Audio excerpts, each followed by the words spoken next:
జయ శుభకర వినాయక శ్రీకాణి భాగవర సిద్ధి వినాయక. నమస్కారం ప్రేక్షకులందరికీ శుభోదయం.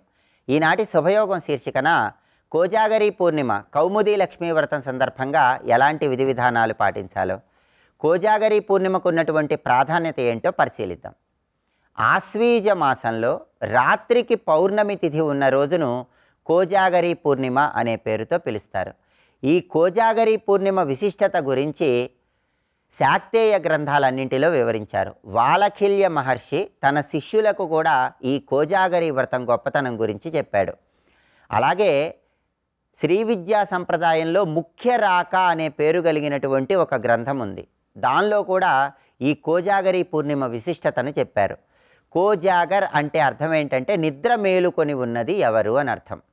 ఆశ్వీజ మాసంలో రాత్రికి పౌర్ణమి ఉన్న రోజు శ్రీ మహాలక్ష్మీదేవి భూలోక సంచారం చేయటానికి వస్తుంది. ఆ సమయంలో ఎవరైతే గృహంలో మేలుకొని ఉండి లక్ష్మీ పూజ చేసి గవ్వల శబ్దం చేస్తారో వాళ్ళ గృహంలోకి లక్ష్మీదేవి ప్రవేశించి కాళియందెలు గల్లు గల్లుమని నాట్యం చేస్తూ ధనకనక వస్తువాహన ప్రాప్తిని కలిగింపజేస్తుందని, స్థిరలక్ష్మి అనుగ్రహాన్ని కలిగింపజేస్తుందని ప్రామాణిక ధర్మశాస్త్ర గ్రంథాల్లో చెప్పడం జరిగింది. కాబట్టి ఈరోజు రాత్రికి పౌర్ణమి ఉంది కాబట్టి కోజాగరి పూర్ణిమ కౌముదీ లక్ష్మీ వ్రతం అనే పేరుతో సాయంకాలం పూట లక్ష్మీదేవిని ప్రత్యేకంగా పూజించాలి.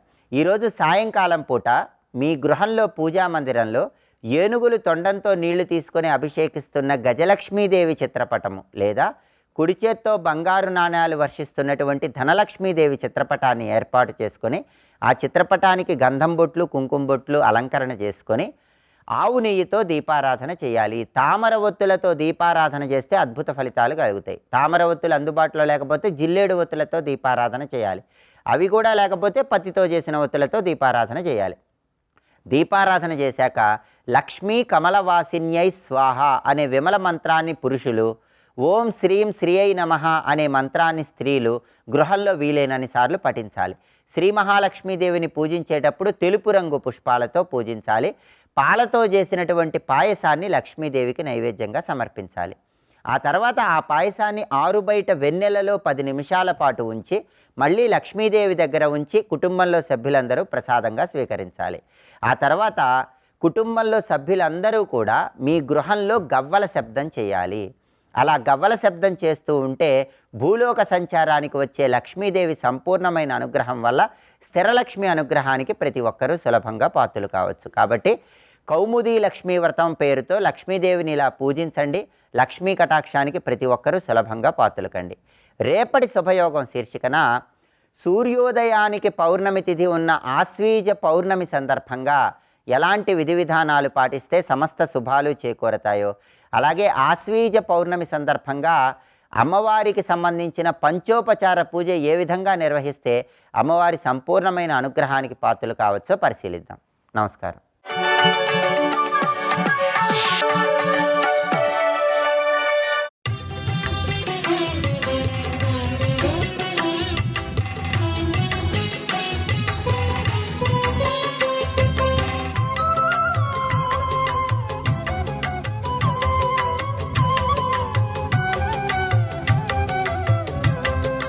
భ్రమతాం కాలచక్రిత్ర నరాణాం త్రిగుణాత్మకే. ఆ జ్ఞానం లేకపోవడం వల్లే త్రిగుణాత్మకమైన కాలచక్రంలో నరులు తిరుగుతూ ఉంటారు. ఆ జ్ఞానం కావాలి అంటే కావలసింది ముందు పాపసంహారం. పాపసంహారం అయితేనే ముందు శ్రద్ధగా వినగలంట. ఆ విన్నదానిలో క్రమక్రమంగా చిత్తశుద్ధి కలిగరి అప్పుడు ముక్తికి అవసరమైన జ్ఞానం కలుగుతుంది. ఆ రెండింటినీ ఇవ్వగలుగుతూ అంటే పాపసంహారం చేస్తూ ముక్తికి అనుగుణమైన జ్ఞానాన్ని ఇవ్వగలిగినటువంటి శక్తి కలిగిన రసమయమైన గ్రంథం పేరే భాగవతం. అత సర్వరసోపేతం పుణ్యం భాగవతం పావనం ముక్తిదంగుహ్యం ముముక్షాణం సదా ప్రియం. అది పావనమైనది అనగా మనల్ని పవిత్రుల్ని చేయనది, ముక్తిని ఇచ్చినది. గుహ్యం అనగా రహస్యమైనది. గుహ్యం అని దేన్నంటారో మనం అనేక మార్లు చెప్పుకున్నాం. వేదాంత విద్యను గుహ్యం అంటారు. అంటే గుహ్యం ముముక్షూణాం సదా ప్రియం. మోక్షకాంక్ష కలిగిన వారికి ఇది ఎప్పుడు ప్రియంగానే అనిపిస్తుంది. అలాంటి గ్రంథము ఇప్పుడు చెప్పబోతున్నాం. ఇది చెప్పబోయే ముందు నేను చెప్తున్నానంటే మళ్ళీ అది తప్పు.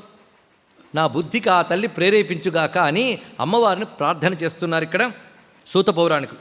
నత్వా తత్పద పంకజం సులలితం ముక్తిప్రదం యోగినాం బ్రహ్మాజ్జైరపి సేవితం స్తుతిపరైః ధ్యేయం మునీంద్రైః సదా వక్ష్యామ్యజ్జస విస్తరం బహురసం శ్రీమత్పురాణోత్తమం భక్త్యా సర్వరసాలయం భగవతీ నామ్నా ప్రసిద్ధం ద్విజాః. ఓ శౌనకాది మహర్షులారా, నేనిప్పుడు అమ్మవారి పాదపద్మాలకు నమస్కారం చేసుకుంటున్నాను. అది ముక్తిప్రదం యోగిన, యోగులైన వారికి ఆ పాదములు ధ్యానిస్తే మోక్షం లభిస్తున్నది. స్తోత్రం చేసేవారు కానీ ఆ పదాలని ధ్యానిస్తే, అంటే యోగులంటే మోక్షకాంక్ష కలిగి ఒక స్థితికి చేరిన వాళ్ళు యోగులు, వాళ్ళు ఆ పాదాలను ధ్యానిస్తారు, దానివల్ల మోక్షాన్ని పొందుతారు. ఇంకా స్థితికి రాకుండా స్తోత్రాదులు చదువుతూ భాగ్య సాధనలో ఉన్నవారు కానీ ఆ పాదాలని ధ్యానిస్తే వాళ్ళకి అమ్మవారి అనుగ్రహం వల్ల క్రమంగా పాప సంహరణమై భక్తి లభిస్తుంది. ఆ పాదముల్ని బ్రహ్మాద్యైరపి, బ్రహ్మాది దేవతలు కూడా ధ్యానిస్తూ ఉంటారు. అలాంటి భగవతి అనబడేటువంటి అమ్మవారి యొక్క పాదాలకు నమస్కరిస్తూ చెప్తూ ఉన్నాను అని సూతుల వారు ఇక్కడ అమ్మవారి స్తోత్రం చేస్తారు. ముందు ప్రారంభం చాలా విస్తారమైన స్తోత్రం, అది మనం 1-2 మచ్చుకు చెప్పుకుని స్తోత్ర ఫలితం పొందే ప్రయత్నం చేస్తున్నాం. యా విద్యేత్య విధీయతే శృతిపథే శక్తి సదాధ్యాపర సర్వజ్ఞ భవబంధ చిత్తి నిపుణ సర్వాశయే సంస్థిత దుర్జ్ఞేయా సుదురాత్మభిశ్చ మునిభిర్ధ్యానాస్పదం ప్రాపిత ప్రత్యక్ష భవతీహ సా భగవతి సిద్ధిప్రదా స్యాత్ సదా. ఇక్కడ 2 శ్లోకాల్లో భగవతి అనే పేరుని గట్టిగా చెప్తున్నారు.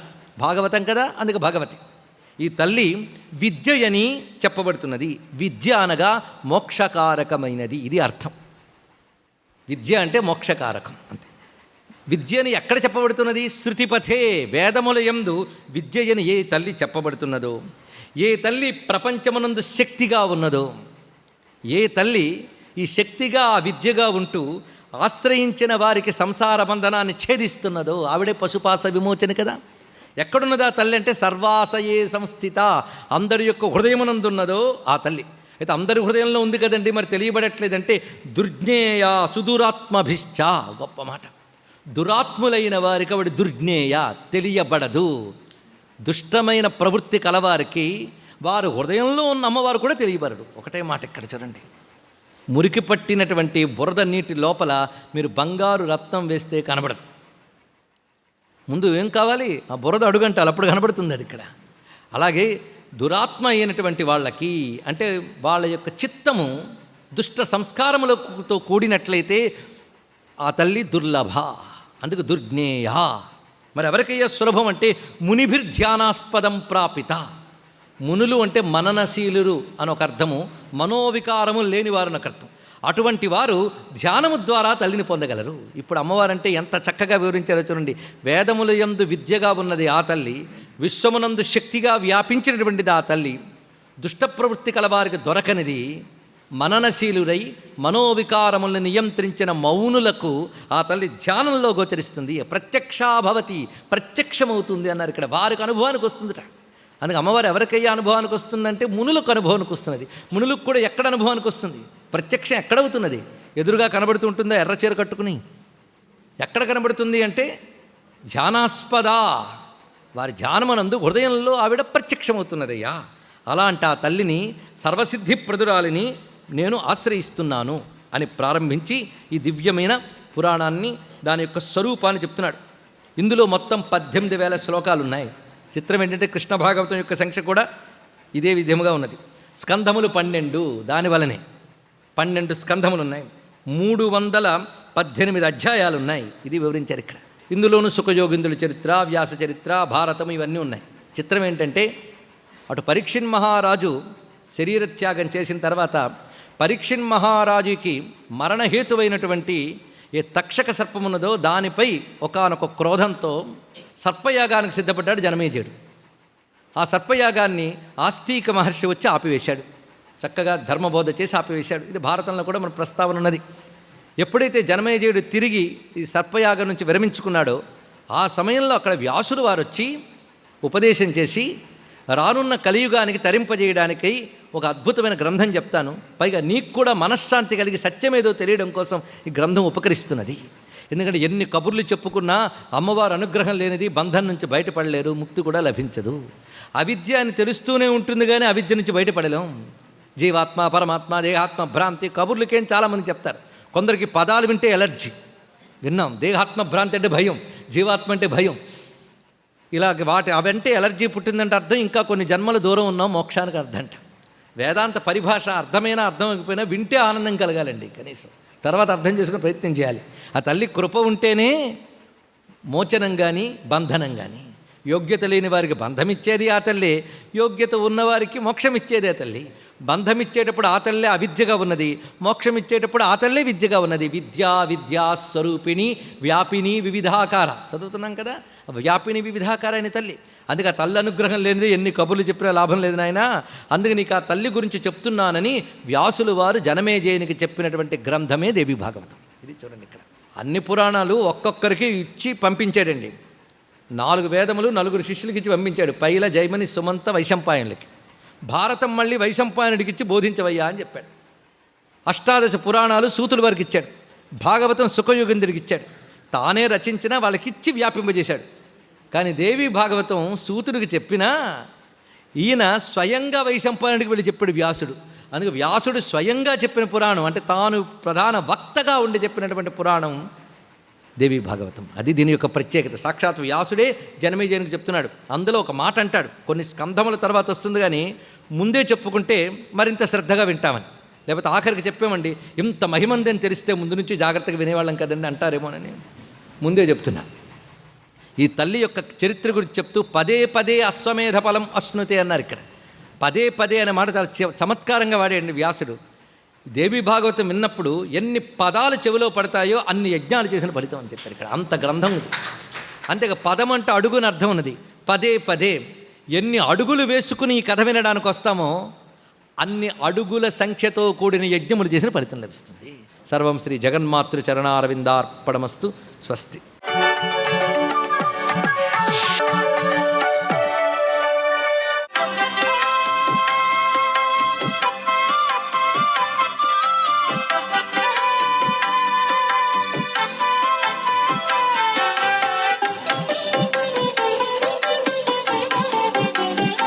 ఓం నమో నారాయణాయ.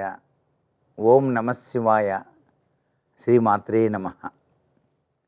సోమవారం నాడండి ప్రతి వాళ్ళు కూడాను తమ ఇంట్లో శివలింగం ఎదుట కూర్చొని శివాభిషేకం చేస్తూ నమశివాయ, సాంబాయ, సగణాయ, నసూనవే, కైలాసాచల వాసాయ, మహాదేవాయ శంభవే అనేటువంటి శ్లోకాన్ని చదివారనుకోండి. అలా చదివితే శివకుటుంబం, నంది, చండి అందరినీ కూడా పూజించినట్లే అవుతుంది అని చెప్పేసి శాస్త్రం. నల్ల కలువ పుష్పాలతో పార్వతిని, తెల్ల కలువ పుష్పాలతో కుమారస్వామిని, కమలంతో ఈశ్వరుణ్ణి, గన్నేరు పుష్పాలతో గణపతిని ఈ విధంగా పూజ చేసేటువంటి లక్షణం కూడా వస్తుంది. అంటే ఈ పూలతో పూజ చేస్తే మనకు ఐశ్వర్యయుక్తమైన ప్రభావం, అదృష్టకరమైనటువంటి తత్వాన్ని పరమేశ్వరుడు ప్రసాదిస్తాడు సుమా అని చెప్పేసి శాస్త్రం అన్నమాట. అంతేకాదండి, బాలాంబికేశ వైద్యేశ భవరోగ హరేతిచ అనేటువంటి నామత్రయం నిత్యం కూడాను మహారోగ నివారణం అని చెప్పేసి మనకు శాస్త్రాల్లో చెప్పారు. మనకు ఎటువంటి అనారోగ్యాలు రాకుండా కాపాడేటువంటి దివ్యవంతమైనటువంటి మంత్రరాజంగా కూడాను చెప్పడం జరిగింది. ఇది సోమవారం నాడు ప్రతి వాళ్ళు కూడాను పఠించటం వలన ఎటువంటి అనారోగ్యాలు కూడాను సంభవించవు. ఆశుతోషుడైనటువంటి పరమేశ్వరునికి ఎటువంటి నైవేద్యం ప్రీతికరంగా ఉంటుందో కూడా మనం తెలుసుకోవాలి. స్వామివారికి ప్రీతికరమైనటువంటి నైవేద్యంలో ముఖ్యంగా నైవేద్య విషయంలోకి వస్తే సిరి సంపదలు మనకు కలగాలనుకున్నప్పుడు బూరెలు, పులగం స్వామివారికి నివేదనగా ఇవ్వాలి. సిరి సంపదలు కావాలి అనుకున్న వాళ్ళు. అలాగే నానబెట్టినటువంటి శనగల తాళింపు స్వామివారికి నివేదనగా పెట్టినట్టయితే ఆయుర్దాయం, ఆరోగ్యం కలిగి తీరుతాయి. చిమ్మిలి ఉండ కూడాను నైవేద్యంగా శివునికి సమర్పించినట్లయితే భోగభాగ్యాలు మనకు వచ్చి తీరుతాయి అంటోంది శాస్త్రం. సర్వే జన సుఖినో భవంతు.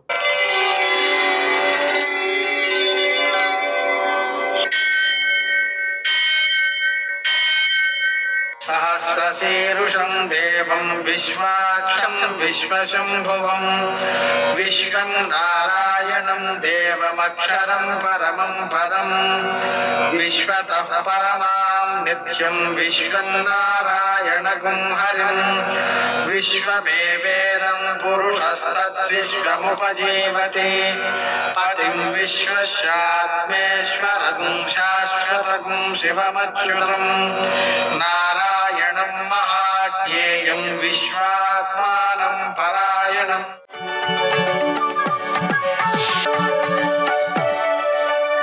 సూర్యశౌర్యమథేంద్రపదవీ సన్మంగళం మంగళం. మృత్యుంజయాయ రుద్రాయ నీలకంఠాయ శంభవే అమృతేశాయ సర్వాయ మహాదేవాయ తే నమః. నేటి కాలమాన విశేషాలను గమనిద్దాం. స్వస్తి శ్రీ చంద్రమాన విశ్వావసరామ సంవత్సరం దక్షిణాయనం శరదృతువు ఆశ్వయుజమాసం శుక్లపక్షం సోమవారం. సూర్యోదయం 6 గంటల 10 నిమిషాలకు, సూర్యాస్తమయం 5 గంటల 57 నిమిషాలకు. తిథి చతుర్దశి మధ్యాహ్నం 12 గంటల 20 నిమిషాల వరకు. నక్షత్రం పూర్వాభాద్ర ఉదయం 6 గంటల 15 నిమిషాల వరకు. తరువాత ఉత్తరాభాద్ర తెల్లవారుజామున 4 గంటల వరకు. వర్జం మధ్యాహ్నం 2 గంటల 57 నిమిషాల నుంచి 4 గంటల 24 నిమిషాల వరకు. దుర్ముహూర్తం మధ్యాహ్నం 12 గంటల 27 నిమిషాల నుంచి 1 గంట 14 నిమిషాల వరకు. మరల మధ్యాహ్నం 2 గంటల 48 నిమిషాల నుంచి 3 గంటల 36 నిమిషాల వరకు. అమృతకాలం రాత్రి 11 గంటల 39 నిమిషాల నుంచి 1 గంట 6 నిమిషాల వరకు. రాహుకాలం సోమవారం కాబట్టి ఉదయం 7:30 నుంచి 9 గంటల వరకు. శుభప్రదమైన సమయం ఉదయం 11 గంటలకి. నేటి విశేషం సోమవారం. అలాగని కోజాగరీ వ్రతం. సోమవారం కాబట్టి శంకరుణ్ణి పూజ చేసుకోవడం, శివపరివారాన్ని పూజ చేసుకోవడం, చంద్రుణ్ణి పూజ చేసుకోవడం మంచిది. కోజాగరీ వ్రతం సందర్భంగా లక్ష్మీదేవిని పూజించాలి. డాబా మీద లేదా తోటలో అంటే ఇంటి తోటలో చంద్రకిరణాలు పడేలాగా తులసిమ్మను పెట్టుకుని పూజ చేసి అక్కడ పాయసం వెన్నెల పడేటట్లుగా అట్టేపెట్టి దాన్ని ప్రసాదంగా స్వీకరించడం. అలాగే లక్ష్మీదేవి దగ్గర గవ్వలు మొదలైనటువంటివి ఆడడం. ఆ విధంగా ఆడి రాత్రంతా మెలకుగా ఉంటే లక్ష్మీదేవి ఎవరు మెలకుగా ఉన్నారా అని గమనించి వారింటికి విచ్చేస్తుంది అనేది ఒక సంప్రదాయం. అలాగనే ఈరోజు చూడామణి యోగం ఉంది. ఆ కారణంగా ఉదయకాలం స్నానం, నదీ స్నానం, దానాలు చేస్తే మహాఫలితం సిద్ధిస్తుంది. అలాగనే దిగంబర దత్తాత్రేయ అవతారం, అందుకని ఆయన్ని పూజ చేయడం ద్వారా సకల సౌభాగ్యాలను పొందవచ్చు. లోకంలో జరిగే ఘటనల నుంచే జ్ఞానాన్ని ఆర్జించవచ్చు. లౌకిక అలౌకిక జ్ఞానముల యొక్క సమన్వయాన్ని అర్థం చేసుకోవచ్చు. ధార్మిక మార్గంలో ధనం సంపాదించడం అనే విధానాన్ని అలవరుచుకోవచ్చు. దాన్ని సద్వినియోగం చేయడం, రక్షించడం కూడా చేసుకోవచ్చు. నేటి ఆణిముత్యాలు.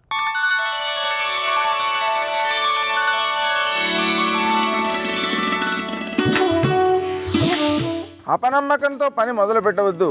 ఎందుకంటే నీకున్న నమ్మకమే నీ విజయానికి తొలిమెట్టు.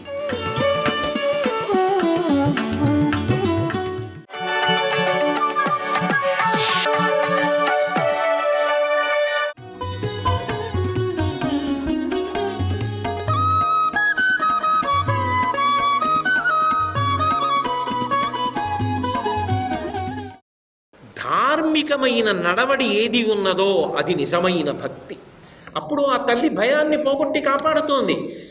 సాధారణంగా ఇలా వరముద్ర, ఇలా అభయముద్ర పెట్టింది అన్న మాటకు అర్థం ఏమిటంటే, నా పాదములు పట్టుకో, నీలో మార్పు తెచ్చుకో, 10 మంది హితం కలిగేటట్టుగా ప్రవర్తిస్తానని నీ జీవితంలో మనసులో మార్పు తెచ్చుకుని మొదలుపెట్టావు, నేనున్నాను, నిన్ను కాపాడతాను.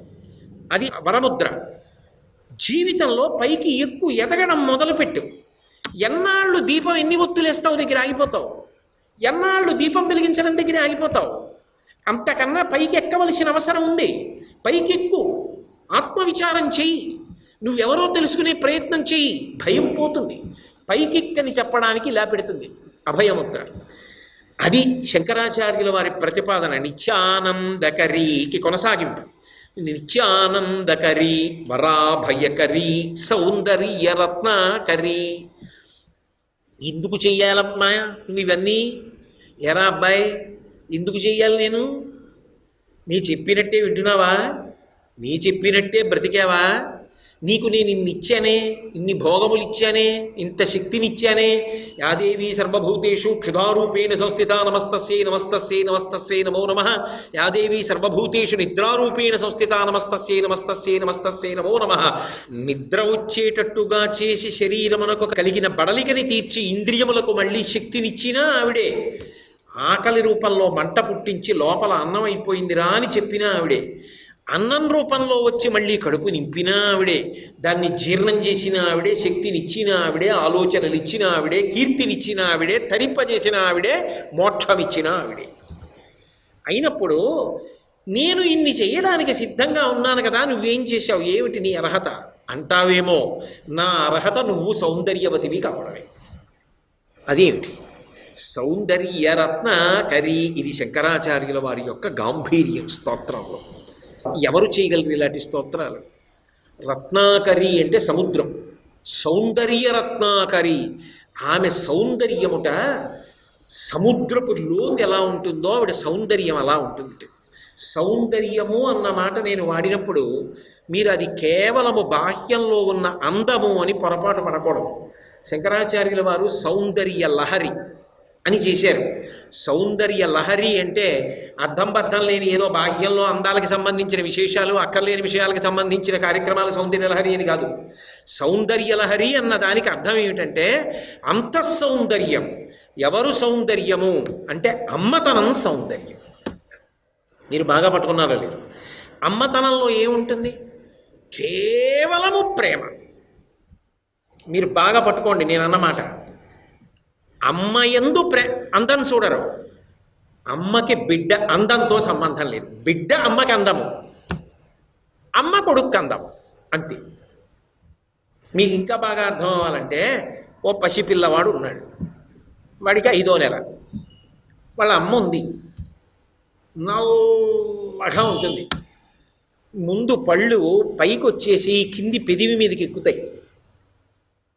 పల్చటి జుత్తు, చిన్న ముడి వేసుకోవడానికి సరిపోయేంత జుత్తు కూడా కాదు, కటిక పేదరాలు, దర్భకి చీర కట్టినట్టు ఉంటుంది. ఆ పక్కింట్లో ఇంకో ఆవిడుంది, చాలా ఐశ్వర్యవంతురాలు. సరే, బాహ్యంలో అందం గురించి నేను వర్ణించడం ఎందుకు, ఆమె అందగత్తే. ఇప్పుడు ఈ 5 నెలల పిల్లవాడిని ఆమె ఎత్తుకుందనుకోండి, పక్కింటి ఆవిడ ఎత్తుకుందనుకోండి, వాడు ఆవిడ దగ్గర ఉందాం అనుకుంటాడా? ఆవిడ బాగా డబ్బున్న ఆవిడ, పట్టు చీర కట్టుకున్నారు, ఆవిడ చక్కగా పెద్ద కొప్పేసుకున్నారు, మంచి పువ్వులు పెట్టుకున్నారు, ఆవిడ భగవద్భక్తురాలు అని ఆవిడ దగ్గర ఉండడానికి ఇష్టపడతాడా? పళ్ళు పైకొచ్చేసి దర్భకి చీర కట్టినట్టుండి నల్లగా ఉండి కడుపు లోపలికి పోయి నిలబడినటువంటి ఆయనని కన్న తల్లి ఎవరుంటుందో ఆ తల్లి మీదకి వాడు దూకేసే ప్రయత్నం చేస్తాడా? ఎవరి మీద పడిపోతాడు వాడు? అమ్మ మీద పడిపోతాడు. సర్వం శ్రీ ఉమామహేశ్వర పరబ్రహ్మార్పణమస్తు. స్వస్తి.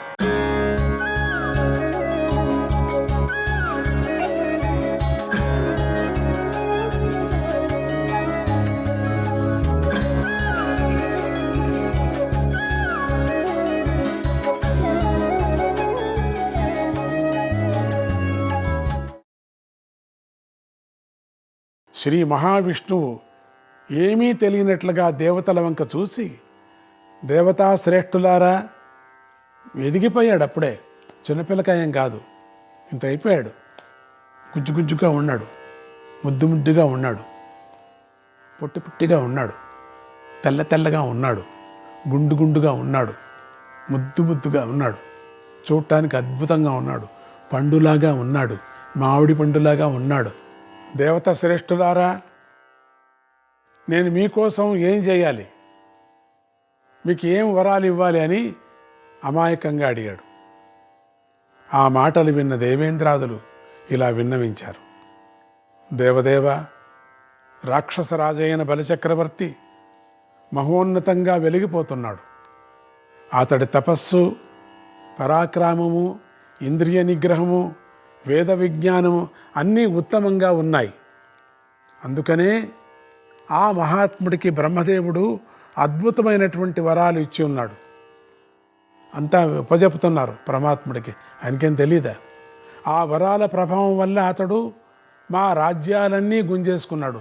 మాకు ఇండ్లు లేవు, మేమంతా ఎక్కడో ఉన్నాం, మమ్మల్ని అతిక్రమించుకున్నాడు ఆ బలి. అతడికి ఉన్న వరబలం వల్ల మేము అతన్ని ఏమీ చేయలేకుండా ఉన్నాం. అతన్ని నిగ్రహించగల శక్తి నీకు ఒక్కడికే ఉంది. ఆ పని మరెవరి వల్ల కాదు. అందుకే ఆపదలన్నీ పోగొట్టే నిన్ను మేము శరణు పొంది ఉన్నాము. ఆ బలిచక్రవర్తిలో ఎన్ని ఉత్తమ గుణాలు ఉన్నా దేవతలకు హవ్య భాగాలు లేకుండా వాళ్లకు పితృదేవతల్లో కలిపేశాడు. వాళ్ళనందరినీ కూడా ఋషులను గౌరవిస్తున్న రాక్షసులను వారి మీద అధిపతులుగా పెట్టేశాడు.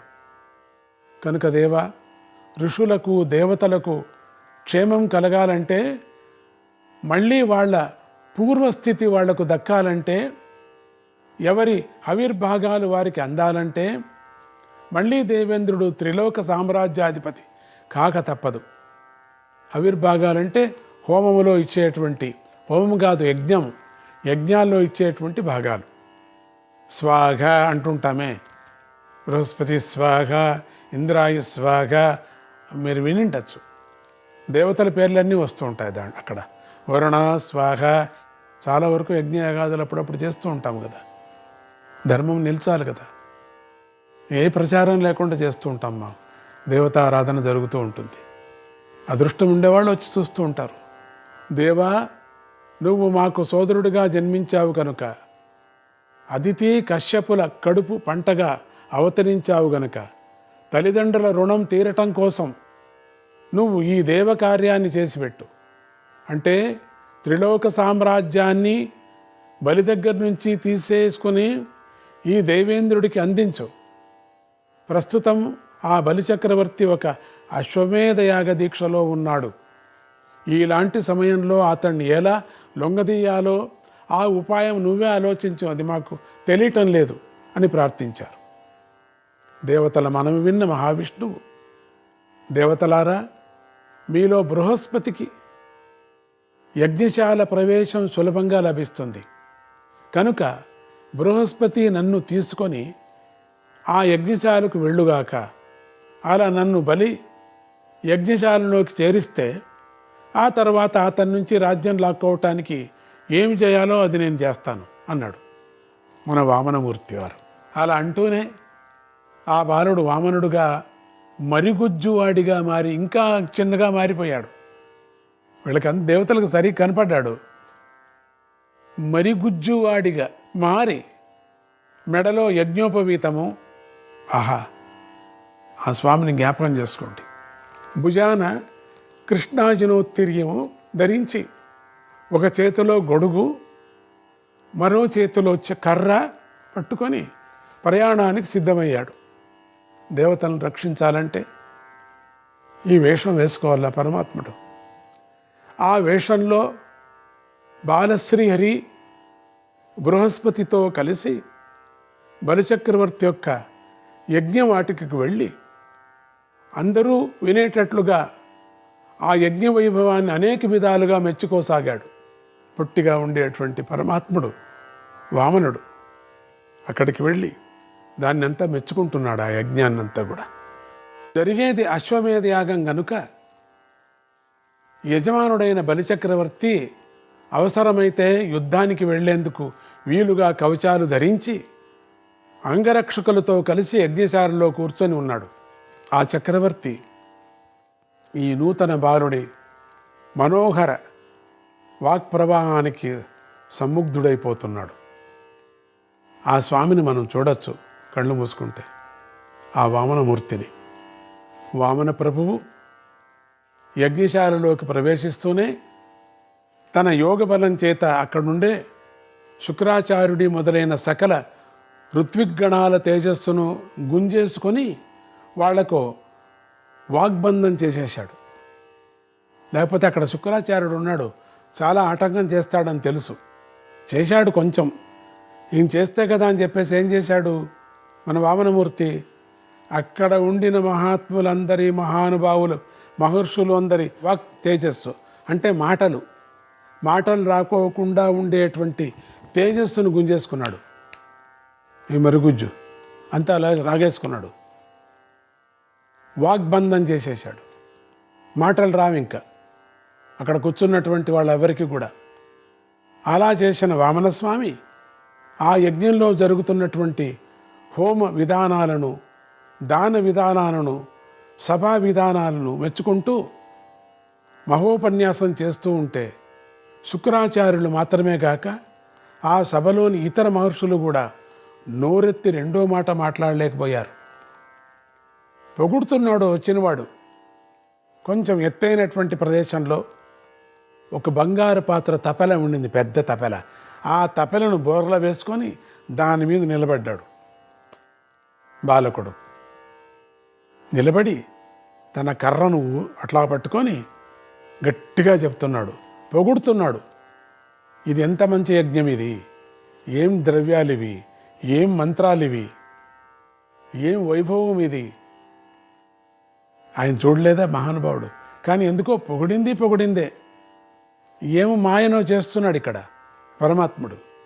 అవతారాలన్నీ విచిత్రంగా ఉంటాయి, రాక్షస సంహారాలు చాలా విచిత్రంగా ఉంటాయి. అలా ఆ పసిబాలుడు వృద్ధులందరినీ మించిపోయి మహోపన్యాసం చేస్తూ తన యజ్ఞాన్ని అద్భుతంగా అభినందిస్తూ ఉంటే బలిచక్రవర్తి ఆశ్చర్యచకితుడై తల వంచి చేతులు జోడించి నమస్కరించి ఆ బాలుడితో ఇలా ప్రసంగించేశాడు. అంతగా పొగిడాడు. పొగుడుతూనే మన బలిచక్రవర్తి గారికి ఆభరణాలన్నీ వేసుకొని రెడీగా కూర్చున్నాడు. యుద్ధానికి ఎప్పుడైనా దేవతలు యుద్ధానికి రావచ్చని. ఆ యజ్ఞంలో అట్లా కూర్చుంటారండి? పిరికిపంద కదా, పిరికిపంద లోపల ఉంది కదా, లేకపోతే అట్లా కూర్చుంటాడా? చాలామందికి అట్లనే అంతా వేయించాడు. రెడీగా ఉండండి అందరూ మీరంతా కవచాలు వేసుకొని కత్తులంతా రెడీగా పెట్టుకోండి, ఇట్లా అంటూ ఉండండి ఎప్పుడు, అంటే దేవతలు ఎప్పుడు వచ్చి పడతారో యుద్ధానికి వెళదామని. అట్లా వేసుకున్నాడు. మామూలుగా యజ్ఞాలు చేసేటప్పుడు ఏదో ఒక పంచ కట్టుకొని ఎట్లనో. బలిచక్రవర్తికి పొగుడుతూనే మర్చిపోయాడంతా. చూడండి, పొగుడుతూనే చాలామంది ఒళ్ళు మర్చిపోతారట. అది వచ్చినటువంటి తేజస్సు బాలుడు. ఈ ఒక్కరికి తెలియదు యజ్ఞంలో ఉండేటువంటి ఉత్తమోత్తమైనటువంటి ఆధారాలు, అలంకారాలు.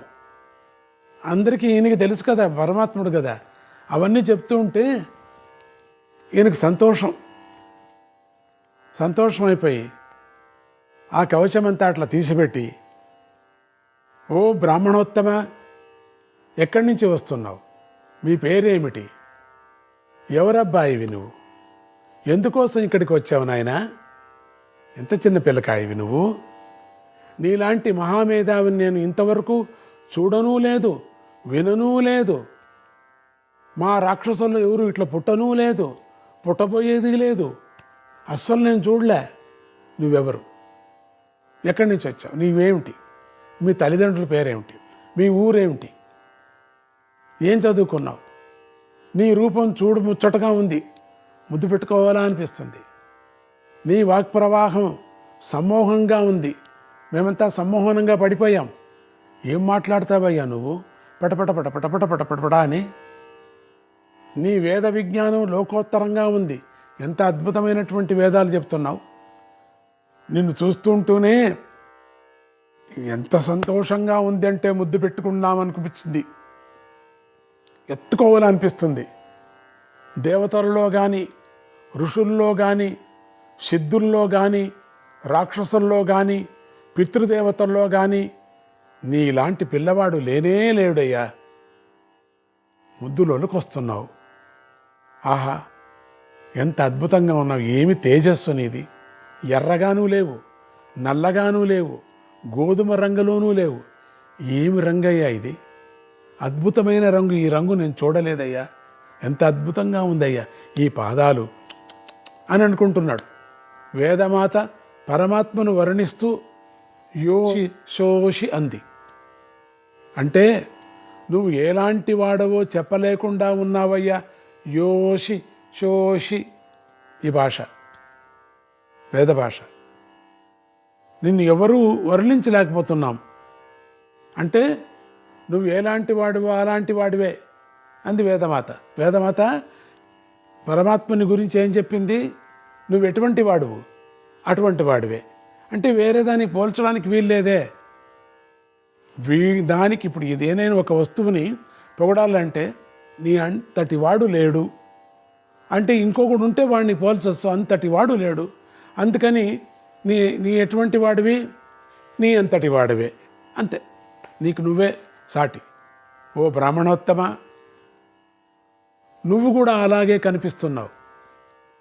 అలాంటి నీకు నమస్కారం. నీకు నేనేం ఈ చెయ్యాలో చెప్పు అన్నాడు బలి. బలిచక్రవర్తి ఇలా వినయంగా పలికేసరికి వామనస్వామి ఉపాయవేత్త గనుక మధుర మందహాసం చేస్తూ ఇలా అన్నాడు. దానవరాజా, నేను రాజ్యాన్ని కానీ, వాహనాలను కానీ, రత్నాలను కానీ, స్త్రీలను కానీ కోరబోవడం లేదయ్యా. నాకేది అక్కర్లేదయ్యా. నీ రాజ్యం అక్కర్లేదు, నీ వైభవం అక్కర్లేదు, నీ దగ్గర ఉండే స్త్రీలు నాకు అక్కర్లేదు, నీ దగ్గర ఉండేటువంటి రత్నాలు వైడూర్యాలు అక్కర్లేదు, నాకు ఉంగరాలు అక్కర్లేదు, మరి హారాలు అక్కర్లేదు, కిరీటాలు అక్కర్లేదు, నాకు ఏమీ అక్కర్లేదు. నీకు ధర్మనిష్ట ఉంటే, నీకు నా మీద ప్రీతి ఉంటే ఒక చిన్న కోరిక మాత్రం కోరతా, అది ఇవ్వు చాలన్నాడు. నాకేమీ వద్దు. నీ సామ్రాజ్యాధిపతు నాకేమొద్దయ్యా. నాకు అది కూడా నా కోసం కాదయ్యా. మా గురువుగారు అగ్నిహోత్రశాల చేసుకోవటం కోసం 3 అడుగుల నేల నాకు అంతే. నాకేమొద్దది. చిన్న పాకా వేసుకుంటాడు అంతే, ఎక్కువ లేదు. 3 అడుగుల నేల నాకు ఇవ్వు అంతే చాలు. అది నిజమే, పెద్ద కోరికనే. ఆ మాట అర్థం కాలే ఆయనకి. 3 అడుగులు. ఆ మాటలు విన్న బలిచక్రవర్తి కిలకిలా నవ్వుతూ, మరీ చిన్న పిల్లవాడిలాగా ఉన్నావు. 3 అడుగుల నేల నీకు ఏం సరిపోతుంది? 1,000,000 అడుగుల నేల కోరుకో అన్నాడు. ఏంటి నీకు? మీ గురువుగారు యజ్ఞశాల కట్టుకోవటానికి 3 అడుగుల్లో ఏం కట్టుకుంటాడయ్యా? మీ గురువుగారు కట్టుకోలేడు. 1,000,000 అడుగుల నేల కోరుకో, ఇస్తాను నేను. ఇంతలో శుక్రాచార్యుడు బలి మాటలకు అడ్డు వచ్చాడు. మళ్ళీ ఆ నోరు విప్పేసుకున్నాడు. రాజా, తొందరపడకు, వాగ్దానం చేయబోకు. ఇతడు మోసగాడు. మీ జాతికి శత్రువైన విష్ణుమూర్తి ఈ రూపంలో వచ్చాడు. దేవేంద్రుడికి సహాయం చేయటం కోసం ఈ పన్నాగం పన్నాడు. నిన్ను మోసగిస్తున్నాడు, జాగ్రత్త అని హెచ్చరించాడు. ఒక్కపారి దడదడదడదడదడదడ అనేశాడు.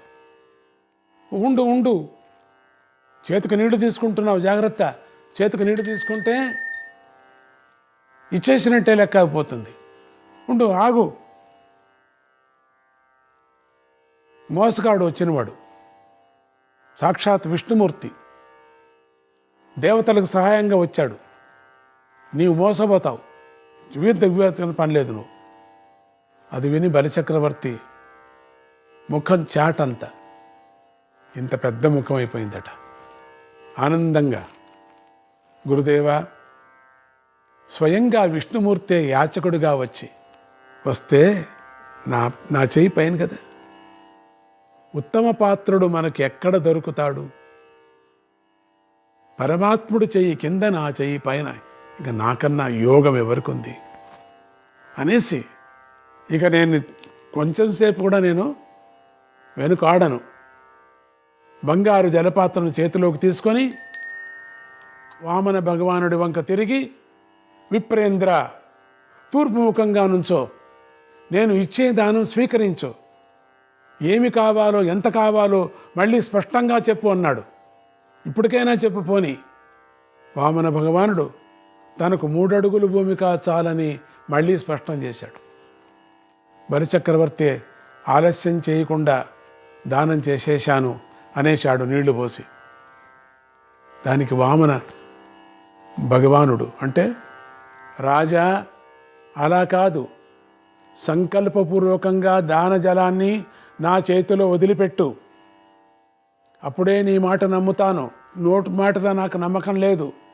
ఎందుకంటే మా గురువుగారి అభ్యర్థన వ్యర్థం కావటానికి వీలు లేదు అని పేచి పెట్టాడు. శుక్రాచార్యుడు మళ్ళీ అడ్డం పడ్డాడు. ఆ కమండలంలో వెళ్ళి చేరి పట్టాడు. దానికోసం ఏం చేశారు? వామనమూర్తి గారు ఒక దర్భపల్ల పెట్టి గుచ్చేశాడు. మళ్ళీ చెప్తున్నాడు, నాకు స్పష్టంగా కనిపిస్తుందయ్యా, ఈయన మహావిష్ణువేనయ్యా, నువ్వు మోసమవుతూ ఉన్నావయ్యా అని గోలపెట్టాడు. బలిచక్రవర్తి మళ్ళీ ఇలా అన్నాడు, గురుదేవా, నేను మోసపోవటం లేదు, ఈయన మహావిష్ణువిన మీరే స్వయంగా చెబుతున్నారు కదా మహావిష్ణువు అని. ఇంకేం దానికన్నా? దానం పుచ్చుకోవటానికి శ్రీ మహావిష్ణువు కంటే మించిన ఉత్తమ అర్హుడు ఎక్కడ దొరుకుతాడు చెప్పు మరి. పైగా ఆయనే యాచకుడై నా వెంట పడుతున్నాడు. అందువల్ల ఈయన ఏమి కోరినా ఇచ్చి తీరుతాను. ఇలా అంటూ బలిచక్రవర్తి తన కుడి చేతిలోకి నీళ్లు తీసుకుని వామన భగవానుడి చేతిలోకి పోయబోయాడు. ఇంతలో ఎవరూ ఊహించని రీతిలో ప్రహ్లాదుడు ముందుకు వచ్చి ఇలా అన్నాడు, నాయనా బలి, ఆ నీళ్లు వదిలిపెట్టకు. ఈయన నీ ముత్తాతను సంహరించిన శ్రీ మహావిష్ణువే. పూర్వం నరసింహ రూపంలో వచ్చి మా తండ్రి గారిని సంహరించింది ఈయనే. నిన్ను మోసగించటానికే వామన రూపంలో వచ్చాడు, జాగ్రత్త అన్నాడు ముసలి ప్రహ్లాదుడు. ముసలివాడైపోయాడు ప్రహ్లాదుడు. బలిచక్రవర్తి ఇలా సమాధానం చెప్పాడు, తాతగారు, ఈయన శ్రీ మహావిష్ణువు అయితే ఇంతకన్నా గొప్ప విషయం ఇంకేముంది. మహావిష్ణువు అంటే నాకు ఆరాధ్య దైవమైనటువంటి బ్రహ్మదేవుడి కంటే పైవాడు, ఆ బ్రహ్మదేవుడికి తండ్రి. అలాంటి ఉత్తమోత్తముడు జగన్నాథుడు యాచకుడై వచ్చి యాచిస్తుంటే నన్ను కాదనమంటారా? పైగా యజ్ఞదీక్షలో ఉన్న యజమానుడు ఏ యాచకుడిని తిరస్కరించరాదనే ధర్మం మీకు తెలీదా? ఇదిగాక ఇస్తానని నోటితో అన్నాక మళ్ళీ మాటను వెనక్కు తీసుకునేవాడు తన వంశంలో సహా నరకంలోకి పోతాడని శాస్త్రం చెబుతుంది కదా. అలా వాగ్దాన భంగం చేసిన వాడికి ఎదుట యాచకుడిగా ఉన్నవాడి దారిద్ర్యం అంతా చుట్టుకుపోతుంది. అటువంటి దారిద్ర్యాన్ని, పాపాన్ని నేను కోరుకోవడం లేదు. అదిగాక ఈ బ్రాహ్మణ్ణి చూస్తుంటే నా మనస్సు ప్రశాంతమైపోతుంది, ఆనందంతో నిండిపోతుంది. కనుక ఎవరు ఎన్ని చెప్పినా నేను ఈ దానం ఆపను. ఇలా అంటూనే బలిచక్రవర్తి దాన జలాన్ని వామన భగవానుడు కుడి చేతిలో పోసేశాడు. నారాయణ నారాయణ హరే కృష్ణ.